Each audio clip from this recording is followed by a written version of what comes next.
white bench. They discuss a contract. The footage fades out. We are not privy to the details.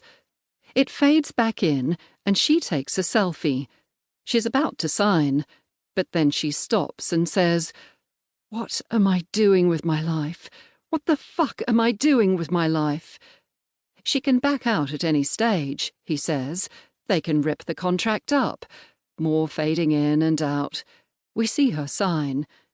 "We can figure out a stage name later," he says. "Unless you just want to be Girl X."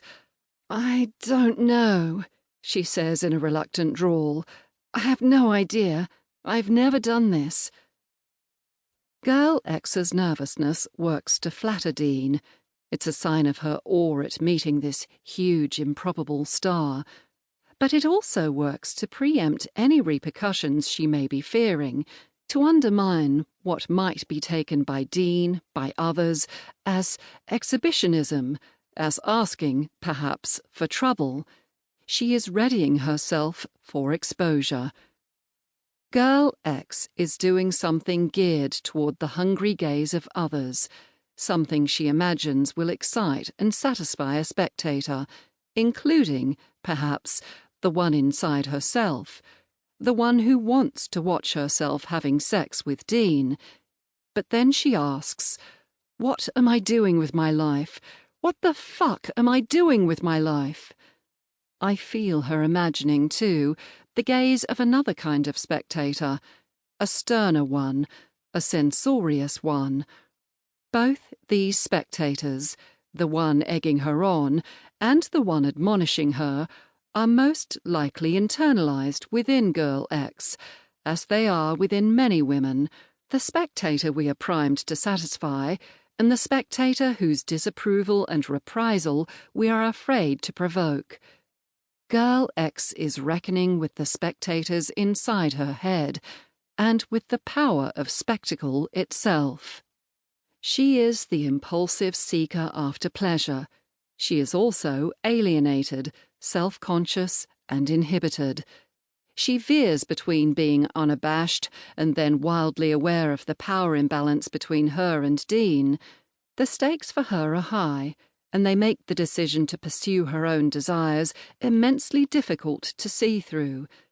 These dissociative flickers, these changes of gear and register, they come precisely from the power of punitive ideas about women's sexuality and personhood. Girl X is grappling with questions that many women may ask themselves, that I have certainly asked myself, the first time they sleep with a man or the moment they reveal their desire. Will I be in danger? In revealing myself, have I foregone privacy and dignity? Will I be pursued, haunted by my own actions? Will I be able to resist the unwanted desires of others? Has saying yes precluded my ability to say no? When Girl X expresses her ambivalence, "I want to have sex with you," she says, "but I don't know if I want to show the world." He is receptive. "You don't want to be slut-shamed?" he says. She carries on. "Like," she says, adopting a blokey voice, "I saw you fuck him, why don't you fuck me?" This is not an entirely paranoid thought. One of the accused, in the 2018 rugby rape trial in Northern Ireland, on entering the room where two other men were performing sex acts on her, and when she said no, allegedly replied, "You fucked the others, why can't you fuck me?"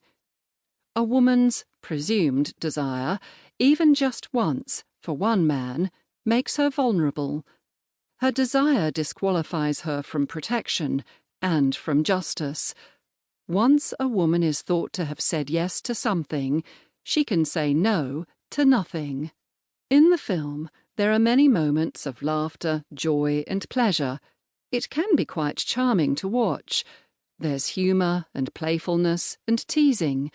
Girl X and Dean seem genuinely to like each other. There's chemistry. And she punctures him, no longer awed. She is sarcastic, cutting. But there is awkwardness, too, and there are mistimed movements. Her